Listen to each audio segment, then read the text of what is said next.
반갑습니다. 역사 2.0입니다. 2022학년도 11월 고2 모의고사 동아시아사 과목에서 이번 기말고사 해당하는 부분 풀이해 보도록 하겠습니다. 우선 3번 문제입니다. 밑줄실 반란에 대한 설명으로 옳은 것은 반란의 우두머리 홍수전이 수백여 성을 점령하였다. 증국번이 외국 군대와 함께 그들을 공격했다. 네, 홍수전이 일으켰던 반란이라는 이 부분에서 우리가 23번에서 공부했던 태평천국운동이라는 사실을 알 수가 있습니다.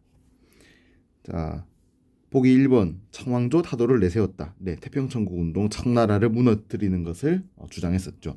청나라를 무너뜨리면서 이제 하층민, 농민의 지지를 얻고 그 대신에 세우려고 했던 나라가 태평천국, 네, 태평천국이라는 나라를 수립하는 것을 목표로 가졌었죠.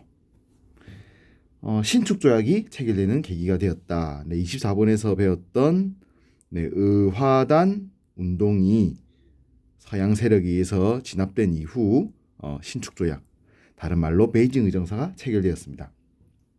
삼국 간섭이 일어나는 결과를 가져왔다. 자, 우리가 26번에서 배웠던 내용입니다. 청일전쟁 이후 승리한 일본, 자, 청과 일본 사이에 맺어진 시모노세키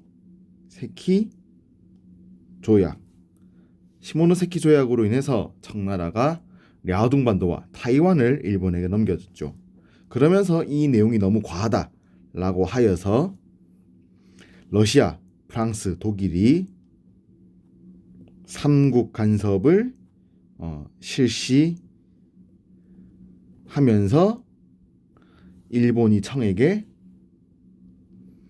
랴오둥 반도를 다시 반환했다. 이 모습을 본 조선이 친러 외교 정책을 실시했다라는 내용 우리가 26번에서 얘기했었습니다.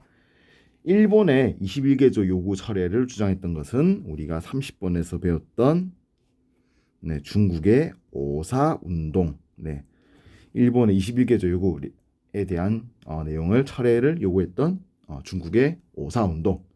윌슨이 제기했던 민족 자결주의 영향을 받았던 것은 31번에서 배웠던 3.1운동이 되겠습니다. 자, 다음은 11번 문제 함께 살펴보도록 하겠습니다. 11번 문제입니다. 자, 미국의 주도로 개최된 회의. 영일동맹의 폐기가 결정되었다. 군비 축소가 논의되었다. 네, 우리가 28번 학습지에서 배웠던 워싱턴 회의의 내용이라는 것을 알 수가 있겠습니다. 자, 그러면 각각의 보기 살펴보지요. 한국의 독립을 약속했다. 34번에서 배웠던 카이로 회담이 되겠습니다. 이 카이로 회담과는 별개로 얄타, 포츠담 회담에 대한 내용도 우리가 34번에서 정리했었습니다. 2차 세계대전의 막바지에 진행되었던 국제회의 3차례, 카이로, 얄타, 포츠담, 카얄포라고도 얘기를 했었지요. 일본의 주권 회복을 명시했다. 자, 우리가 35번에서 배웠던 내용입니다. 6.25 전쟁 이후 미국이 일본을 공산주의에 대항하는 거점으로 만들겠다 라는 목적으로 진행되었던 국제회의, 바로 샌프란시스코 강화회의입니다. 자, 소련의 대일전 참전을 결정했던 것이 조금 전에 말했던 얄타 회담이 되겠습니다. 네, 산동반도의 이권이 중국에 반환되는 결과를 가져왔다. 그렇습니다. 1차 세계대전 이후 일본의 세력이 너무 강해지자 워싱턴 회의를 통해서 일본을 견제하려고 했죠. 이 과정에서 일본이 중국에게 빼앗아갔던 산동반도에 대한 권리가 다시 중국에 돌아갔습니다. 자, 북위 17도선을 기준으로 한 베트남 분할에 합의하였다. 네, 38번에 베트남사에서 배웠던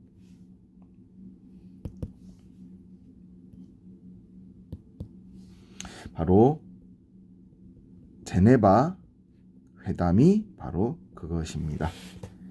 자, 다음 문제 넘어가 보도록 하겠습니다. 다음 16번입니다. 가나 시기 사이에 있었던 사실로 옳은 것은 공산당이 합작의 취지를 담은 선언문을 발표했다. 국민정부, 국민당의 장제스가 호응했다. 항일전쟁을 위한 합작이 이루어졌다. 네, 30번에서 배웠던 2차 국공 합작에 대한 내용이 되겠습니다. 며칠 전 마오쩌둥은 중화인민공화국 수립을 선포했다. 네, 36번이군요. 2차 국공내전 이후 중화인민공화국 수립에 대한 내용이 담겨 있습니다. 자, 이런 가나 시기 사이, 네, 이런 시대와 관련된 문제를 풀 때는 소위 말하는 이야기의 흐름을 잡을 줄 알아야 됩니다. 자, 그러면은 가와 나의 사건을 각각 파겠으니까 이를 둘러싼 이야기 흐름을 한번 정리해 보도록 하지요. 네. 일본군의 도발 루거우 차오라는 다리에서 일어났었죠. 우리는 이걸 루거우 차오 사건이라 불렀고, 이를 계기로 중일 전쟁이 본격적으로 시작되었습니다. 그러면서 일본의 침략에 맞서기 위한 국민당과 공산당이 손을 잡은 사건, 2차 국공합작이 이루어지게 되었습니다. 그러면서 이후 국민당과 공산당이 함께 항일전을 벌이게 되었죠. 네, 그와 동시에 2차 세계대전도 진행이 됩니다. 결국 2차 세계대전 그리고 중일전쟁에서 일본이 항복을 선언하게 되었습니다. 자, 중일전쟁은 끝이 났습니다. 하지만 국민당과 공산당 사이의 대결은 피할 수가 없었지요. 일본이 항복한 이후 다시 국민당과 공산당 간의 싸움이 벌어집니다. 우리는 이걸 2차 국공내전이라고 얘기했고, 여기서 공산당 승리, 중화인민공화국이 수립되었다라고 전체 이야기 흐름, 중국사의 이야기 흐름을 잡을 수 있습니다. 자, 그리고 여기서 가에 해당하는 부분이 여기, 나에 해당하는 부분이 여기가 되겠군요. 그러면 이 가와 나 사이에 대한 사실로 옳은 것을 고르면 되겠습니다. 오사운동이 일어났다. 오사운동의 경우는 1차 세계대전이 끝난 직후 발생되었던 것이죠. 가 이전이 되겠습니다. 난징조약이 체결되었다. 네, 청나라 때 1차 아편전쟁 이후에 난징조약이 체결되었다라고 했으니까 한참 전에 내용이 되겠군요. 문화대혁명이 시작되었다. 네, 1960년대 마오쩌둥이 일으켰던 운동이었습니다. 나 이후지요. 중화인민공화국 수립 이후입니다.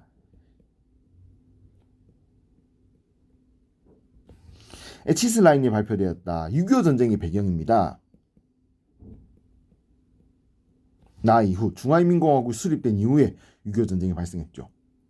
자, 조선의용대가 조직되었다. 여기서 문제를 한 번 더 꼬았군요. 직접적으로 중국사를 정답의 지문으로 낸 것이 아니라 조선의용대라고 하는 조직을 얘기했군요. 32번에서 우리가 배웠습니다. 김원봉이 조직한 단체이고, 네, 조선인들로 구성이 되어 있었죠. 중국 관내 최초의 한국인 부대.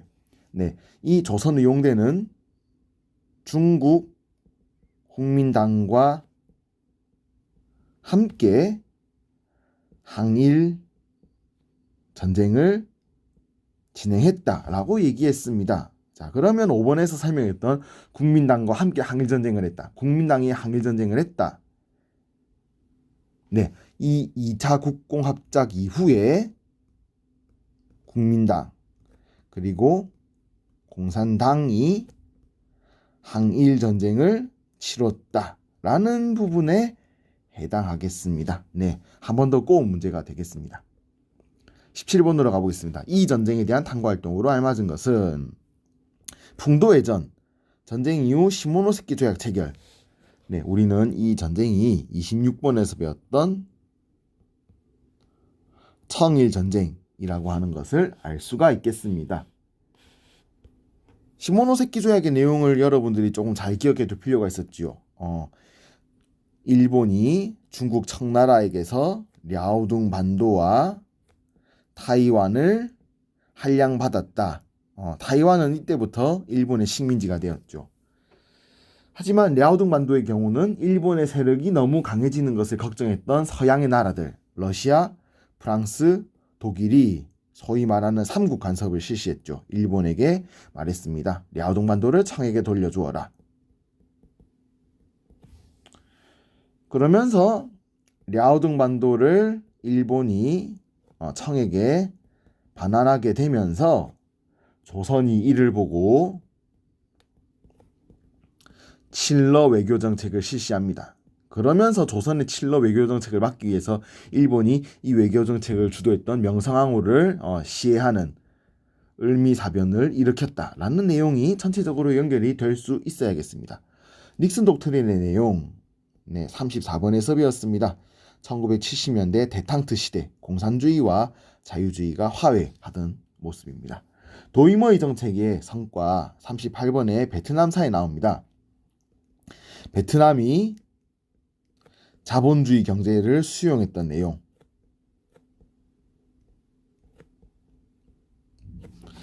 (55년) 체제의 성립 과정 35번에 배웠습니다. 샌프란시스코 강화조약과 미일 안보조약이 체결된 이후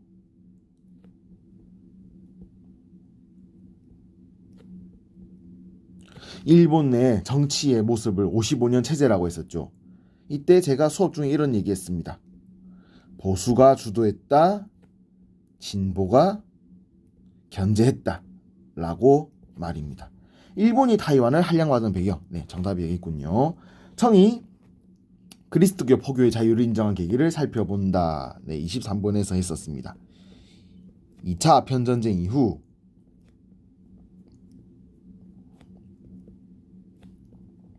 텐진 조약 그리고 베이징 조약의 내용에 해당하겠습니다. 18번입니다. 대일본 제국 헌법이 발표되었다. 천황을 중심으로 성립되었다. 자유민권 운동가들을 탄압했다.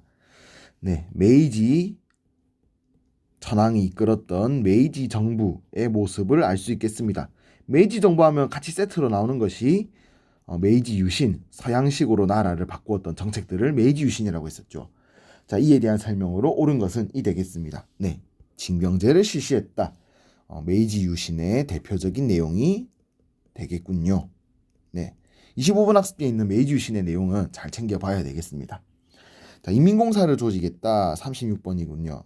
중국이 사회주의 경제개발을 하면서 만들었던 집단 생활, 집단 노동을 했던 행정기구였지요. 교육 입국 조서를 발표했다. 26번에서 했던 2차 가보 개혁에 대한 내용이 되겠습니다. 산킹고타이 제도를 실시했다. 20번에서 했었군요. 에도 막부. 미일화 친조약. 에도 막부 말기에 일어났던 일이지요. 조약의 내용은 25번에 나옵니다. 그럼 이야기 흐름을 또 한번 잡아봅시다. 25번. 미국 페리 제독의 개항 요구.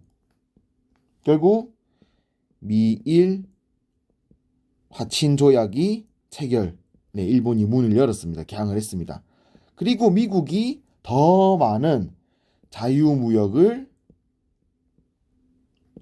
요구하면서 결국 미일 수호 통상조약이 체결됩니다. 이 과정에서 서양에게 굴복하여 나라의 문을 연 에도 막부에 대한 반발이 일어나게 되면서 결국은 에도 막부가 무너지는 막부 붕괴가 일어나게 되고, 막부가 무너지면서 다시 천황이 권력을 잡았죠. 이때 천황의 연호 메이지 천황. 그래서 메이지 정부가 수립되고, 이 메이지 정부가 수립된 이후에 소위 말하는 메이지 유신이라고 하는 각종 개혁 정책을 실시했다. 25번의 주요 내용이 되겠군요. 자, 마지막 20번입니다. 이 전쟁에 대한 내용. 파리 평화협정에 서명했다. 통킹만 사건을 빌미로 발생했다. 미국이 참전했다. 네, 이 전쟁의 경우는 38번에서 배웠던 베트남 전쟁이 되겠습니다. 네, 우리 한국군도 베트남에 군대를 보냈었지요. 중화민국이 수립되는 계기가 되었다. 24번. 신의 혁명의 결과 청이 멸망하고 중화민국이 수립되었다. 미드웨이 해전으로 전세가 역전되었다. 네, 태평양 전쟁 중의 일이지요. 일본이 베트남을 공격하면서 미국이 일본에 대한 석유 수출을 제한했다. 그러면서 일본이 미국을 기습 공격하는 하와이 진주만 습격. 이때 미국이 불리했죠. 하지만 미드웨이 해전을 통해서 미국이 주도권을 되찾고 결국 태평양 전쟁에서 승리했다라는 내용을 공부해 보았습니다. 1차 4.20 조약, 네, 프랑스가 38번입니다. 프랑스가 베트남을 침략하면서 맺었던 조약이 되겠군요. 일본이 다롄의 조차권을 확보하는 배경이 되었다. 네, 러일 전쟁 이후의 모습을 말하는 것입니다.